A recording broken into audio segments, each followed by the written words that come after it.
কলকাতা টিভিতে আপনাদের সকলকে স্বাগত। আপনাদের সঙ্গে রয়েছি আমি অঙ্কুর। অরুণাচল প্রদেশ ভারতের অবিভাজ্য অংশ স্পষ্ট আবারও জানিয়ে দেওয়া হলো বিদেশ মন্ত্রকের পক্ষ থেকে।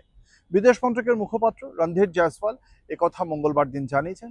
তার কারণ প্রেক্ষাপট এটাই যে সম্প্রতি চায়নার পক্ষ থেকে, চীনের পক্ষ থেকে অরুণাচল প্রদেশের বেশ কয়েকটি অংশ তাদের এলাকা বলে তারা চিহ্নিত করেছিল এবং তারপরেই ভারত তার পাল্টা অরুণাচল প্রদেশের ২৭টি জায়গায় তাদের জায়গার নামকরণ করা হয়েছে এবং যে সার্ভে যে বুক রয়েছে সেই বইতেই সেই নাম তুলে দেওয়া হয়। এবং এরপরেই ভারত চীনের মধ্যে যে এই সীমান্তবর্তী এলাকা সবসময় জোর দেওয়া হয়েছে এই বিষয়টিকে কেন্দ্র করে।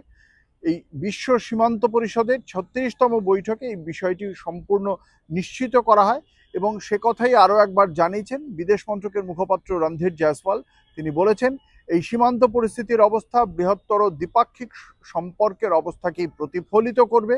এই বৈঠকে দুপক্ষ খোলামেলা আলোচনায় অংশ নেবে এবং যেটা বলা হয়েছে যে এই যে ভারতের যে সীমান্ত, সেই সীমান্ত ভারতের এক অবিচ্ছেদ্য এবং অবিভাজ্য অংশ এই অরুণাচল প্রদেশ, এবং সেখানে যে ২৭টি এলাকা চিহ্নিত করে দেওয়া হয়েছে সেই ২৭টি এলাকা চিহ্নিত করার মাধ্যমে ভারত সরকারের পক্ষ থেকে আবারও একটা কড়া বার্তা দেওয়া হলো। সামনেই ব্রিক্সের বৈঠকে চায়নার আসার কথা রয়েছে।